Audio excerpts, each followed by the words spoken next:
Hello, আসসালামু আলাইকুম। SSC 2025 batch, কেমন আছো সবাই? আশা করি সবাই ভালো আছো।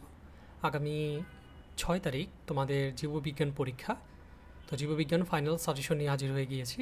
এই সাজেশনটি পড়লে আশা করছি ইনশাল্লাহ এখান থেকে কমন পড়বে। তো আমরা শুরু করি। তোমাদের জীববিজ্ঞানে 14টা চ্যাপ্টার রয়েছে। তার আগে আমরা একটু মানবন্টনটা দেখি আমাদের কি আসে। আচ্ছা, আমাদের সিকিউ 5টা আনসার করা লাগে, যার মধ্যে 50 নাম্বার। আর সিকিউতে পাস হচ্ছে 17। এরপর আমাদের এমসিকিউ 25টা আসে, 25 নাম্বার, পাস হচ্ছে 8-এ। ঠিক আছে, অথবা কোনো কোনো জায়গায় 9ও বলা হয়ে থাকে। তো যাই ধরো, আর আমাদের হচ্ছে প্র্যাকটিক্যাল 25। সো এই হচ্ছে আমাদের 100-র মান বন্টন। এখন যেহেতু আমাদেরকে 5টা আনসার করতে হবে, তাহলে আমাদের 14টা চ্যাপ্টার পড়ার কোনো প্রকার প্রয়োজন নেই। আমরা 14টা চ্যাপ্টার থেকে অনেকগুলো চ্যাপ্টার স্কিপ দিয়েও কিন্তু 5টা সিকিউ খুব ভালো করে আনসার করতে পারি। তাহলে দেখি আমরা কোন কোন চ্যাপ্টারগুলো পড়বো আর কোন কোন চ্যাপ্টারগুলো স্কিপ দিব। চ্যাপ্টার 1 আমরা পড়ব, চ্যাপ্টার 2 পড়ব, চ্যাপ্টার 3 পড়ব, 4 পড়ব, 5 পড়ব, 6 পড়ব, তারপর 8 পড়ব, 10 পড়ব, 11 পড়ব, 14 পড়ব। আর বাকি এটা পড়ব না, এটা না, এটা না, এটা না। এই 4টা অধ্যায় না পড়লেও কিন্তু তোমরা সিকিউ আনসার করতে পারো। তোমরা চাইলে কিন্তু চ্যাপ্টার 1ও স্কিপ দিতে পারো সিকিউর জন্য, এতে কোনো প্রকার সমস্যা হবে না। তবে পড়ে রাখাটা ভালো, যাতে কোনো প্রকার সমস্যায় পড়তে না হয়। ঠিক আছে, আমরা নেক্সটে চলে যাই। আমাদের প্রথম অধ্যায় থেকে কি কি প্রশ্ন আসতে পারে সেটা আমরা একটু দেখি। অ্যান্ডোক্রাইনোলজি কী, বাস্তুবিদ্যা কাকে বলে, বিবর্তনবিদ্যা কাকে বলে, শ্রেণীবিন্যাস কী, তিব্বত নামকরণ, হিস্টোলজি কাকে বলে, ফলিত জীববিজ্ঞান কাকে বলে, শারীরবিদ্যা, ICZN এর পূর্ণ নাম। এই কগুলাই সাধারণত খুব ইম্পর্টেন্ট প্রথম চ্যাপ্টার থেকে। এই কগুলাই ঘুরে ফিরে প্রত্যেক বছর বোর্ড প্রশ্নগুলোতে দিয়ে আসতেছে। এর বাইরে আসলে ক দেওয়ার মতো প্রথম অধ্যায় থেকে কোনো প্রকার সম্ভাবনা নেই। আমরা যদি একটু খ প্রশ্নগুলো দেখি, তাহলে আমাদের খ প্রশ্ন রয়েছে মাত্র 8টা। এই চ্যাপ্টার থেকে অনেক সময় দেখা যায় তোমাদের যেই রাজ্যগুলো রয়েছে, এই রাজ্য থেকে খ প্রশ্ন দিয়ে থাকে। তাই এখানে আমি যদি রাজ্যগুলো না উল্লেখ করি, তোমরা রাজ্যগুলা ক ঘর জন্য পড়লে খতে অবশ্যই তোমরা কমন পাইতে পারো। তাহলে আমাদের প্রথমটা কি, জীবের গুরুত্বপূর্ণ কেন, অণুজীব বিজ্ঞানকে ফলিত শাখা বলা হয় কেন, বৈজ্ঞানিক নামকরণ, জীবের শ্রেণীবিন্যাস, স্যাপিয়েন্স শ্রেণী অন্তর্ভুক্ত কেন করা হয়েছে, দ্বীপের নামকরণে জলক বনা হয় কেন, এগুলাই সাধারণত ঘুরে ফিরে বিভিন্ন বোর্ডে এসে রয়েছে প্রত্যেক বছর। এরপর আমরা নেক্সটে চলে যাই। আমাদের নেক্সটে গ ঘ প্রশ্ন রয়েছে আমাদের প্রথম চ্যাপ্টার থেকে। 5টা রাজ্য যেটা আছে, মনেরা, প্রোটিস্টা, তারপর হচ্ছে ফানজাই। এই যে রাজ্যগুলো রয়েছে, এই রাজ্যগুলো খুব ইম্পর্টেন্ট। তারপর নেস্টেড হায়ারার্কি বলতে কি বুঝো, এটা তোমাদের বইয়ে যে এরকম প্যারায় প্যারায় যে দেয়া আছে, এইটাই বুঝাইছে। এই জিনিসটাই হচ্ছে আমাদের নেস্টেড হায়ারার্কি। এটা সাধারণত ঘ নম্বর প্রশ্নে বেশি আসে। আর দ্বিপদ নামকরণটা গতেও আসতে পারে, ঘতেও আসতে পারে। এই চ্যাপ্টার থেকে এই 3টাই সিকিউ আসার মতো, এছাড়া আর কোনো সিকিউ নাই। 5টা রাজ্যতে অবশ্যই কী করবা, উদাহরণ মেনশন করবা।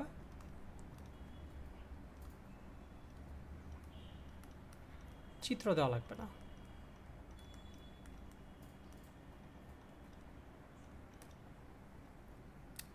আমরা নেক্সটে চলে যাই। আমাদের নেক্সট চ্যাপ্টার হচ্ছে দ্বিতীয় অধ্যায়। এটা খুবই একটা ইম্পর্টেন্ট চ্যাপ্টার তোমাদের এসএসসির জন্য। এই চ্যাপ্টার থেকে অনেক ক খ প্রশ্ন রয়েছে এবং অনেক ঘ প্রশ্ন রয়েছে। আমরা একটু দেখি। তাহলে প্রথমে আমাদের আসে উড ফাইবার কি, অ্যারেনকাইমা কাকে বলে, প্রকৃত কোষ কাকে বলে, ক্লোরেনকাইমা কাকে বলে, অক্সিসোম কাকে বলে, প্রোটোপ্লাজম কাকে বলে, জটিল টিস্যু কাকে বলে, প্লাজমোডেজমাটা কাকে বলে। এখানে যদি আমি একটু বলি, এই ক প্রশ্নগুলো মাঝে মাঝে কী করে, খ প্রশ্ন আকারে দিতে পারে। ঠিক আছে, যেমন অ্যারেনকাইমা কাকে বলে, অ্যারেনকাইমা বলতে কী বুঝো, এই কাকে বলাটাই বলতে কি বুঝো যদি বুঝায় তাহলে সেটা হয়ে যাবে কি আমাদের খ প্রশ্ন। যদি আমি একটু লিখে দেখাই, এরেন কাইমা বলতে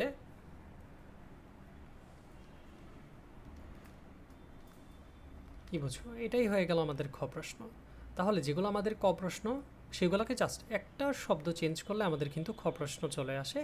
তাহলে তুমি দেখো তোমার যদি 12টা ক প্রশ্ন বা 13টা ক প্রশ্ন তুমি যদি এখান থেকে শিখো তাহলে তোমার 13টা খও কিন্তু একসাথে শিখা হয়ে যাচ্ছে। ঠিক আছে, এরপরে আমাদের এইগুলো আমাদের ক্ষয়ের জন্য ইম্পর্টেন্ট। ক প্রশ্নের অনেক কিছু এখানে চলে আসে, যেমন অন্তঃক্ষরা গ্রন্থি বলতে কি বুঝো, উমুককে অন্তঃক্ষরা গ্রন্থি কেন বলা হয়, আবরণী টিস্যুকে ট্রানজিশনাল টিস্যু কেন বলা হয়, কোন পেশিকে বিশেষ ধরনের পেশি বলা হয়, প্যারেনকাইমাকে সরল টিস্যু বলা হয় কেন, ফ্লোয়েমকে পরিবহন টিস্যু বলা হয় কেন, ট্রাকিট থেকে ভেসেল ভিন্ন কেন ইত্যাদি। এই প্রশ্নগুলো পড়লে আশা করি ইনশাল্লাহ এখান থেকে তোমরা কমন পাবে। আমরা নেক্সটে চলে যাই।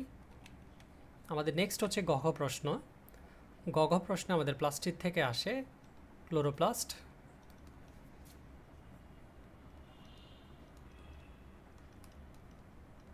ক্রোমোপ্লাস্ট আর হচ্ছে লিউকোপ্লাস্ট। এই তিনটাই সাধারণত আসে আমাদের প্লাস্টিক থেকে। এরপর নিউক্লিয়াস থেকে আসে তোমার নিউক্লিয়াসের গঠন, ক্রোমোজোম, এগুলাই আসে। এরপর মাইটোকন্ড্রিয়া আসে, মাইটোকন্ড্রিয়াকে কেন শক্তির আধার বলা হয়। তারপর নিউরন নিয়ে আসে, মানবদেহের নিউরন, এটা চিত্রসহ ব্যাখ্যা করলে তোমরা ফুল মার্ক পাবা। তারপর জাইলেম টিস্যু বলতে কি বুঝো, ফ্লোয়েম টিস্যু বলতে কি বুঝো। আর সবচেয়ে ইম্পর্টেন্ট হচ্ছে এই পার্ট থেকে এই যে তিনটা, প্যারেনকাইমা, কোলেনকাইমা আর স্ক্লেরেনকাইমা, এই তিনটা চিত্রসহ আঁকবা, চিত্রসহ শিখে যাবা, কারণ এই তিনটা তোমাদের পরীক্ষা দেওয়ার সম্ভাবনা খুব বেশি। ভাইয়া যখন 2018 সালে পরীক্ষা দিয়েছিলাম, ভাইয়াদেরও কিন্তু একটা একটা এইখান থেকে এসেছিল। সো তোমরা অবশ্যই এই পার্টটা খুব ভালো করে পড়বে চিত্রসহ, যাতে কোনো প্রকার নাম্বার মিস না যায়। তারপর সেন্ট্রোজোম এর গঠন, গলজি বডির গঠন, ট্রাকিড ভেসেলের মধ্যে পার্থক্য, ট্রাকিড বলতে কী বুঝো, ভেসেল বলতে কী বুঝো, সাধারণত এগুলাই পরীক্ষার মধ্যে দিয়ে থাকে। এই ছিল থার্ড চ্যাপ্টার। তো আমার ফোর্থ চ্যাপ্টারে চলে যাই। থার্ড চ্যাপ্টারে চলে যাই। আমাদের থার্ড চ্যাপ্টারটা আমাদের একটু ছোট চ্যাপ্টার। তো এই চ্যাপ্টার থেকে সাধারণত ক প্রশ্নগুলো খুব কম থাকবে, খ প্রশ্নগুলো খুব কম থাকবে এবং গ ঘ খুব কম থাকবে। তাহলে ক প্রশ্নের মধ্যে ইন্টারফেস কী আসে, স্পিন্ডল যন্ত্র কী বা কাকে বলে, ক্রোমোজোম কী বা কাকে বলে, আকর্ষণ তন্তু কী, কেরিওকাইনেসিস কী, সাইটোকাইনেসিস কী, সমীকরণিক কোষ বিভাজন কাকে বলে, হ্রাসমূলক কোষ বিভাজন কাকে বলে। তৃতীয় অধ্যায় থেকে সাধারণত এই 8টা প্রশ্ন বেশ ভালোভাবে ঘুরিয়ে ফিরে আসে প্রত্যেক বোর্ডে প্রত্যেক বছর। সো তোমরা 8টা প্রশ্ন খুব ভালো করে পড়বে। খ প্রশ্নের মধ্যে ক্যান্সার কেন হয়, মানবদেহে টিউমার কেন হয়, একই কোশ্চেন বারে বারে ঘুরে ফিরে তোমাকে দিবে। যেমন ক্যান্সার কোত্থেকে হতে পারে বা ক্যান্সার কেন হয়, দুটা একই এরকম। তারপর সমীকরণিক কোষ বিভাজন বলতে কি বুঝো, ক্রোমোজোমকে কেন বংশগতির ভৌতবৃত্তি বলা হয়, মিউসিসকে হ্রাসমূলক বিভাজন কেন বলা হয়, মাইটোসিস আর মিউসিসের মধ্যে পার্থক্য, জীবের জিনগত বৈশিষ্ট্যে মিউসিস গুরুত্বপূর্ণ কেন। এই প্রশ্নগুলো সাধারণত প্রত্যেক বছর বিভিন্ন বোর্ডে ঘুরে ফিরে দিচ্ছে। তো এই 7টা প্রশ্ন পড়লে তোমরা ইনশাল্লাহ কমন পাবে। এরপরে আসি এই চ্যাপ্টার থেকে গঘতে কী আসতে পারে। আমাদের মাইটোসিসের যেই ধাপসমূহ রয়েছে, যেমন প্রোফেজ, তারপর মেটাফেজ, অ্যানাফেজ, এই যে ধাপসমূহ রয়েছে, এই ধাপসমূহ সাধারণত এই চ্যাপ্টার থেকে ইম্পর্টেন্ট। তারপর মিউসিস কোষ বিভাজনের গুরুত্ব আর মিউসিস কোষ বিভাজন ব্যাখ্যা করো। আরেকটা তোমরা প্রশ্ন পড়তে পারো এখান থেকে টিউমার নিয়ে। টিউমার যেমন কয়ের জন্য ইম্পর্টেন্ট, টিউমার ক্ষয়ের জন্য ইম্পর্টেন্ট, টিউমার ঘয়ের জন্য ইম্পর্টেন্ট থাকে। সো তোমরা টিউমারের পার্টটা খুব ভালো করে পড়বে যেন নাম্বার মিস না যায়। আচ্ছা, আমরা ফোর্থ চ্যাপ্টার দেখি। ফোর্থ চ্যাপ্টারটা একটু বড় আছে, এখান থেকে ক অনেক বেশি আসে, খ মোটামুটি আসে। তাহলে ক প্রশ্নে কী কী আসে আমরা একটু দেখি। জীবনী শক্তি কী, ফসফোরাইলেশন কাকে বলে, ফটোলাইসিস কি, C4 গতিপথ, জীবনী শক্তি, C3 উদ্ভিদ বলতে কি বুঝো, অবাত শ্বসন কাকে বলে, গ্লাইকোলাইসিস কাকে বলে, জৈব মুদ্রা কি, এটিপি কি, সবাত শ্বসন কাকে বলে, পাইরুভিক অ্যাসিড। এখানে এটিপিউ কি এটা হলে আমি লিখে দেই। আর একটু আগে ভাইয়া কি বলেছিলাম যে খ প্রশ্ন আকারে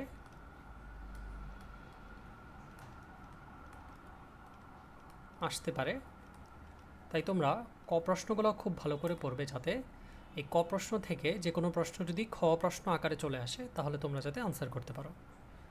আমাদের খ প্রশ্নে এই 11টা কোয়েশ্চেন আছে।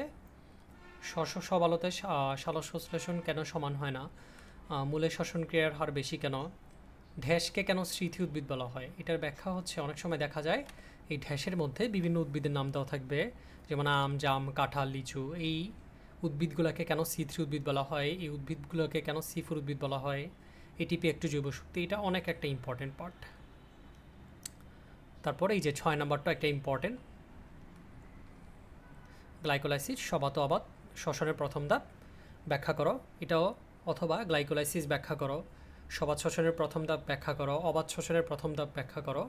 সো একটা খ প্রশ্ন দিয়ে 2-3টা কিন্তু খ প্রশ্ন বানানো যায়।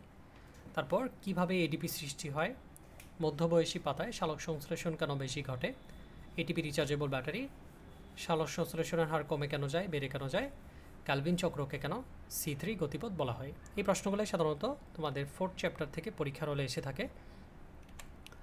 আর এই চ্যাপ্টার থেকে গঘ একটু বেশি পরিমাণে আসে। গ্লাইকোলাইসিস প্রক্রিয়াটা তোমরা খুব ভালো করে পড়বে। আর এটিপির যে একটা ছক আছে, সম্ভবত 38 অণু এটিপি যে উৎপন্ন হয়, ওই ছকটা তোমরা ভালো করে পড়বে। তারপর অবাত শ্বসন প্রক্রিয়া পড়বে, সালোক সংশ্লেষণ প্রক্রিয়া, আলোর গুরুত্ব, আলোক নির্ভর পর্যায়ে, নিরপেক্ষ পর্যায়ে, সবাত শোষণ প্রক্রিয়া যে চিত্রটা এইভাবে আছে, এটা তোমরা খুব ভালো করে পড়বে। বাহ্যিক প্রভাবক, অভ্যন্তরীণ প্রভাবক, সালোক সংশ্লেষণ ও শ্বসন পরস্পরের উপর নির্ভরশীল, শ্বসন প্রক্রিয়া, আলো, ক্লোরোফিলের গুরুত্ব। এই কয়েকটা প্রশ্ন পড়লে ইনশাল্লাহ তোমরা পরীক্ষার হলে কমন পাবে। এরপর আসে আমাদের 5th চ্যাপ্টার। 5th চ্যাপ্টারে কখ আছে, তবে 5th চ্যাপ্টারে কগুলো খুব ঘুরিয়ে ফিরিয়ে আসে। একই বছর দেখা যায় একই কখ 2-3 বছর পর পর রিপিট হয় অনেক। তাহলে ক প্রশ্নের মধ্যে প্রথমে আছে আমাদের ডাইব্যাক কাকে বলে, ফসফোরাইলেশন কাকে বলে, বিএমআই কি, রাফেজ কি, এনামেল কাকে বলে, পেরিস্টালসিস কাকে বলে, খাদ্য পিরামিড কাকে বলে, আত্মীকরণ কি, ভিলাস কি। এই প্রশ্নগুলোই সাধারণত কতে ঘুরে ফিরে আসে। এখান থেকে খ প্রশ্ন একটু বেশি আসে, যেমন আঁশজাতীয় খাদ্যের ভূমিকা, যকৃৎকে দেহের রাসায়নিক গবেষণাগার কেন বলা হয়, উদ্ভিদের পুষ্টিতে ক্যালসিয়ামের ভূমিকা, শস্য স্যালাইন কীভাবে তৈরি করা হয়, পানিকে ফ্লুইড অফ লাইফ বলা হয় কেন, হাঙ্গরের তেল কীভাবে রিকেটস রোগে ভূমিকা রাখে, অ্যাপেন্ডাইসিসের শল্য চিকিৎসা কেন প্রয়োজন, মিশ্রগ্রন্থি ব্যাখ্যা করো, উমুক রোগের কারণ ব্যাখ্যা করো। এগুলাই সাধারণত ঘুরে ফিরে খ প্রশ্নের মধ্যে আসে। আর গ প্রশ্নে সবচেয়ে ইম্পর্টেন্ট হচ্ছে এখান থেকে এই বিএমআই আর বিএমআর। তারপর খাদ্য পিরামিড থেকেও প্রশ্ন আসে, খাদ্য পরিপাক প্রক্রিয়া, পাকস্থলিতে পরিপাক, ক্ষুদ্রান্তে পরিপাক, বৃহদান্তে পরিপাক, এই প্রশ্নগুলো। তারপর গ্যাস্ট্রিক আলসার, পিত্তথলি অগ্নাশয় নিয়ে প্রশ্ন আসে, অগ্নাশয়ের গঠন আসে, পিত্তথলি অগ্নাশয়ের মধ্যে পার্থক্য আসে, পাকস্থলিতে আর খাদ্য পরিপাক এটা তো বললাম, ক্ষুদ্রান্তর গঠন, ক্ষুদ্রান্তের কাজ, ক্ষুদ্রান্তে খাদ্য পরিপাক, তারপর যকৃতের কাজ। এই প্রশ্নগুলো পড়লে ইনশাল্লাহ তোমরা পরীক্ষার হলে সিকিউ কমন পাবে। তারপর আমাদের 6th চ্যাপ্টার একটু ইম্পর্টেন্ট আছে, কারণ এখানে আমাদের হার্ট টপিকটা রয়েছে, রক্ত টপিকটা রয়েছে, দুইটাই আমাদের পরীক্ষার জন্য খুব ইম্পর্টেন্ট একটা টপিক। তাহলে 6ষ্ঠ অধ্যায় থেকে কী কী কোশ্চেন আসে আমরা একটু দেখি। পেলভিস কাকে বলে, ব্যাপনচাপ ঘাটতি কী, রক্তরস কাকে বলে, আপেক্ষিক আর্দ্রতা কাকে বলে, অ্যানজাইনা কী, কোলেস্ট্রল কাকে বলে, আর্টারি ও বিশ্রাবণ, রক্ত সঞ্চালন, হিমোগ্লোবিন। এই প্রশ্নগুলোই সাধারণত প্রত্যেক বোর্ডে ঘুরে ফিরিয়ে দিতে থাকে। তারপর খ প্রশ্নের মধ্যে পজিটিভ রক্তের গ্রুপ নেগেটিভ গ্রুপকে কেন দেওয়া যাবে না, এটা খুব ভালো করে পড়বে। তারপর ধমনীয় সেলের মধ্যে পার্থক্য, পৌষ্টিক নালীর প্রাচীরকে মসৃণ পেশি কেন বলা হয়। তারপর এই ব্যাখ্যাগুলো ভালো করে পড়বে। কৈশিক জালিকা, শিরা ব্যাখ্যা করো, ধমনী কাকে বলে ব্যাখ্যা করো, কোষ প্রাচীর পানি শুষে স্ফীত হয়ে যায় কেন, এটা অনেক একটা ইম্পর্টেন্ট। উক্ত রক্তচাপকে নিরবঘাতক কেন বলা হয়, ইমবাইবিশন বলতে কী বুঝো, প্রস্বাদন বলতে কী বুঝো, আর এই যে লাস্টের এটা অনেকটা একটা ইম্পর্টেন্ট, প্রস্বাদন একটি অতি প্রয়োজনীয় অমঙ্গল, ব্যাখ্যা করো। তাহলে এখান থেকে কি কি গ ঘ কোশ্চেন আসে আমরা একটু দেখি ভাইয়ারা। কোলেস্টেরলের কার্যকারিতা আসে, হৃৎপিণ্ডে রক্ত সঞ্চালন, এটা খুব ইম্পর্টেন্ট। ঐচ্ছিক পেশি অনৈচ্ছিক পেশির মধ্যে পার্থক্য আসে সাধারণত। তারপর প্রস্বাদন প্রক্রিয়া, রক্তের কাজ, ভ্যাসেল জাইলাম, ভ্যাসেল ফ্লোয়েমের মাধ্যমে কীভাবে খাদ্য পরিবহন হয়, উচ্চ রক্তচাপ, পানি শোষণ, কে কাকে রক্ত দিতে পারবে কি পারবে না, অর্থাৎ ও পজিটিভ রক্ত কি এবি নেগেটিভকে রক্ত দিতে পারবে, বা এবি পজিটিভ কি এবি নেগেটিভকে রক্ত দিতে পারবে কি পারবে না, এই জিনিসগুলো পরীক্ষার হলে আসে। এরপর আমাদের নেক্সট চ্যাপ্টার হচ্ছে সপ্তম অধ্যায়। যেহেতু প্রথম স্লাইডে আমি বলেছিলাম যে সপ্তম অধ্যায় থেকে কোনো প্রকার সিকিউ তোমরা আনসার করার প্রয়োজন নেই, তাই সপ্তম অধ্যায় আমি কোনো গ ঘ সাজেশন দিইনি, শুধু ক খ সাজেশন দিয়েছি। এখন তোমাদের প্রশ্ন আসতে পারে যে ভাইয়া আপনি তো বললেন যে সপ্তম অধ্যায় থেকে আনসার করার প্রয়োজন নেই, তাহলে কেন আমরা ক খ পড়তে যাব? কারণ অনেক সময় দেখা যায় একটা চ্যাপ্টারে ক খ আর একটা চ্যাপ্টারে দিয়ে থাকে, তাই আমাদের এই সপ্তম চ্যাপ্টারে ক খ পড়তে হবে। তাহলে সপ্তম চ্যাপ্টারে কী কী ক খ আসে, মধ্যচ্ছদা কী, ব্রঙ্কাই কী, ফোকাল কর্ড কী, আলজিবা কী, ডায়াফ্রাম কাকে বলে, অনুক্রম শাখা কী, এই প্রশ্নগুলোই সাধারণত পরীক্ষায় আসে। আর খ প্রশ্নের মধ্যে ইম্পর্টেন্ট হচ্ছে পাতাস্টোমাটা গুরুত্বপূর্ণ কেন, রাত্রে বড় গাছের নিচে কার্বন ডাইঅক্সাইড বাড়ে কেন, শ্বসনে মধ্যচ্ছদা কীভাবে কাজ করে, আহারের সময় শ্বাসনালীতে খাদ্য শ্বাসনালীতে প্রবেশ করে কেন, নিউমোনিয়া রোগের কারণ কার্বন ডাইঅক্সাইড পরিবহন। এই প্রশ্নটা অনেক ইম্পর্টেন্ট, এই প্রশ্নটা প্রচুর আসে, সো এই প্রশ্নটা তোমরা খুব ভালো করে পড়বে। তারপর আমাদের অষ্টম চ্যাপ্টার বৃক্কের চ্যাপ্টারটা আমাদের একটা ইম্পর্টেন্ট চ্যাপ্টার। বৃক্কের চ্যাপ্টার থেকে ক খ ঘ তিনটা একাধারে খুব বেশি আসে। ক প্রশ্নের মধ্যে আমাদের কি আসে, রেচন কি, বোমেন্স ক্যাপসুল কি, নেফ্রন কি, রানাল টিউবল কাকে বলে, মেডুলা কাকে বলে, হাইলাস কাকে বলে, পেলভিস কাকে বলে, আলট্রাফিল্ট্রেট, রানাল ক্যাপসুল, ইউরোক্রোম, মালপিজিয়ান অঙ্ক, এটা মোটামুটি ইম্পর্টেন্ট।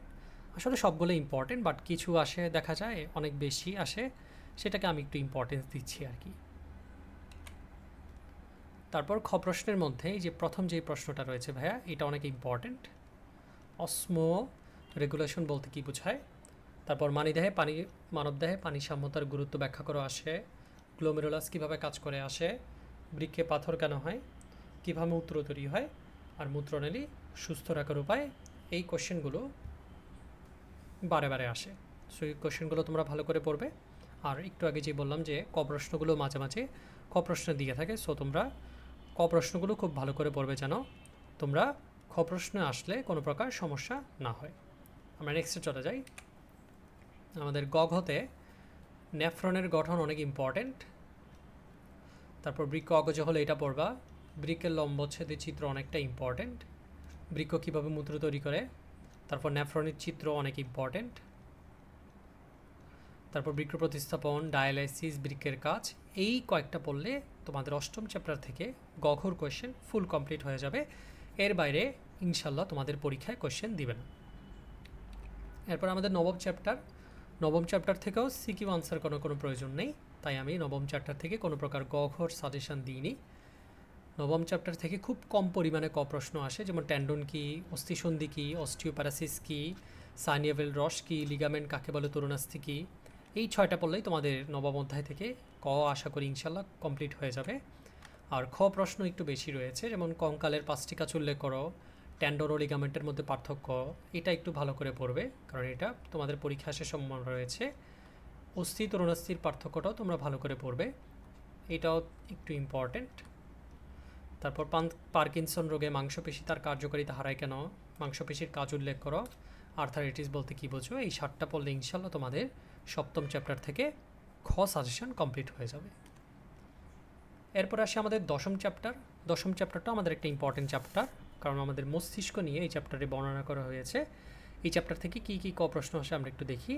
হরমোন কাকে বলে, ভার্নালাইজেশন কাকে বলে, নিউরন কী, ডোপামিন কী, ফটোট্রপিক চলন কী, প্রতিবর্তী কী, এনজাইম, ফাইটোহরমোন, জৈবঘড়ি, পজিটিভ ফটোট্রপিজম, আরেকটা আছে নেগেটিভ ফটোট্রপিজম। এই 11টা কোয়েশ্চেন পড়লেই ইনশাল্লাহ তোমাদের দশম চ্যাপ্টার থেকে ক প্রশ্ন কমপ্লিট হয়ে যাবে। খ প্রশ্নের জন্য আমাদেরকে একটু দেখতে হবে যে এইটা একটু ভালো করে পড়বা তোমরা ভাইয়া। থাইরয়েডকে কেন অন্তঃকরণ গ্রন্থি বলা হয়, তারপর প্রতিবর্তিকিয়া কাকে বলে, ফ্লোরিজেনকে কেন পোস্টুলেটেড হরমোন বলা হয়, জৈবিক ঘেরের ভিত্তিতে ঝিঙ্গা কোন ধরনের উদ্ভিদ, এইটাও তোমাদের পরীক্ষায় খুব ভালো করে আসে। তারপর পার্থক্যটাও পড়বে। কিভাবে ফেরোমন পোকা দমন করে, এইটা ভাইয়া মোস্ট ইম্পর্ট্যান্ট একটা প্রশ্ন, এটা তোমরা ভালো করে পড়বেই। তারপর পার্কিনসন রোগের লক্ষণ, অস্টিওপ্যারাসিস রোগের কারণ ব্যাখ্যা করো, আর ফটোট্রপিজম কি, এটাও তোমাদের একটা ইম্পর্ট্যান্ট, এটাও তোমরা খুব ভালো করে পড়বে। তারপর আমাদের গঘ প্রশ্নে কি আসতে পারে, ডায়াবেটিস রোগ, সেরিব্রামের গঠন, সুষুষ্মা কাণ্ডের কার্যপ্রণালী, নিউরন, প্রতিবর্তিকিয়া, নিউরনের চিত্র, স্ট্রোক, প্যারালাইসিস, এইগুলো পড়লেই তোমাদের 10ম চ্যাপ্টার থেকে গঘ ইনশাল্লাহ কমপ্লিট হয়ে যাবে। এরপর 11তম চ্যাপ্টার, এটা একটা মোস্ট ইম্পর্ট্যান্ট চ্যাপ্টার। এই চ্যাপ্টার থেকে অনেক ক প্রশ্ন রয়েছে, অনেক খ প্রশ্ন রয়েছে এবং প্রচুর গঘর টপিক রয়েছে। তাই ক প্রশ্ন এগুলো পড়লেই তোমাদের 11 চ্যাপ্টার থেকে ক প্রশ্ন কমপ্লিট হয়ে যাবে। ক প্রশ্ন, মাইক্রোস্পোরোজেনেসিস বলতে কী বোঝো, প্রজনন বলতে কী বোঝো, এইটা একটু ইম্পর্ট্যান্ট। অমরাকে কেন ফুসফুসের সাথে তুলনা করা হয়, তারপর অনিয়ত পুষ্পমঞ্জরি বলতে কী বুঝো, তারপর এইটা একটু ইম্পর্ট্যান্ট। কেন সম্পূর্ণ ফুল বলা হয়, 3N কীভাবে সৃষ্টি হয়, সবাস উদ্ভিদ ভিন্নবাসী থেকে আলাদা কেন, এটাও ইম্পর্ট্যান্ট। কোথায় কী ধরনের পরাগায়ন ঘটে, মানে ধান গাছে কী ধরনের পরাগায়ন ঘটে, আম গাছে কী ধরনের পরাগায়ন ঘটে, এই প্রশ্নটা অনেক ইম্পর্ট্যান্ট। তারপর গঘ প্রশ্নে আমাদের ফল ও বীজ কীভাবে উৎপন্ন হয়, পুং গেমিটোফাইট, স্ত্রী গেমিটোফাইটের উৎপত্তি অনেকটা ইম্পর্টেন্ট, নিষেক প্রক্রিয়া, পরাগায়ন, ভ্রূণথলি, স্ত্রীস্তবক, স্পোরোফাইট গেমিটোফাইট ইম্পর্টেন্ট, স্ত্রীস্তবক, অমরা, আর এই রোগের লক্ষণ, এগুলো ভালো করে পড়লে ইনশাল্লাহ তোমাদের 11 চ্যাপ্টার থেকে কখনই আর কোনো প্রকার টেনশন করা লাগবে না। এরপর আসি আমরা 12তম অধ্যায়, এটা আমাদের একটা ইম্পর্টেন্ট চ্যাপ্টার। এই চ্যাপ্টার থেকে তোমরা এই ক খগুলো পড়লে তোমাদের 12তম চ্যাপ্টারের ক খ যদি অন্য কোনো চ্যাপ্টারে দিয়েও থাকে তাহলেও তোমরা কোনো প্রকার সমস্যায় পড়বে না। 12তম চ্যাপ্টার থেকে এই খ প্রশ্নগুলো একটু বেশি আসে। তার মধ্যে বংশগতির ভৌতবৃত্তি, এটা অনেকটা ইম্পর্ট্যান্ট, এইটা ইম্পর্ট্যান্ট বেশি। তারপর তোমার এইটা ইম্পর্ট্যান্ট খুব বেশি, এটা ইম্পর্ট্যান্ট অনেক বেশি, আর রিকম্বিনেন্ট ডিএনএ এটা ইম্পর্ট্যান্ট অনেক বেশি। ঠিক আছে ভাইয়েরা, আমরা নেক্সটে চলে যাই। আচ্ছা, গঘ থেকে 12তম চ্যাপ্টার থেকে গঘ সাজেশন দিয়েছি। ক্রোমোজোমের রোগ, ডিএনএ আরএনএ গঠন, মটর গাছ তত্ত্বটা ভালো করে পড়বে। তারপর থ্যালাসেমিয়া 268 পৃষ্ঠার ছক, এটা ভালো করে পড়বে। আর ডারউইনবাদ, এটা যদিও খুব কম আসে তাও তোমরা একবার চোখ বুলে যাবে যাতে পরীক্ষায় প্রশ্ন আসলে আনসার করতে পারো।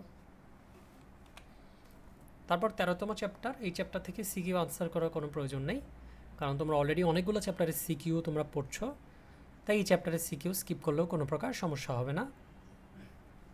তবে ওই যে বললাম যে ভাইয়া কখ পড়তে হবে, যাতে মিক্স কখ কোশ্চেন আসলেও যাতে তোমরা আনসার করতে পারো। এই কখগুলোর মধ্যে এই কমন সেলিজম কি, এই ক প্রশ্নটা অনেক বেশি আসে। তারপর প্লাঙ্কটন কি, প্রাকৃতিক ধাঙর কাকে বলে, তারপর ট্রফিক লেভেল কি, তারপর বায়োম কাকে বলে, আর মিউচুয়ালিজম কাকে বলে, এই ক প্রশ্নগুলো অনেক ইম্পর্টেন্ট।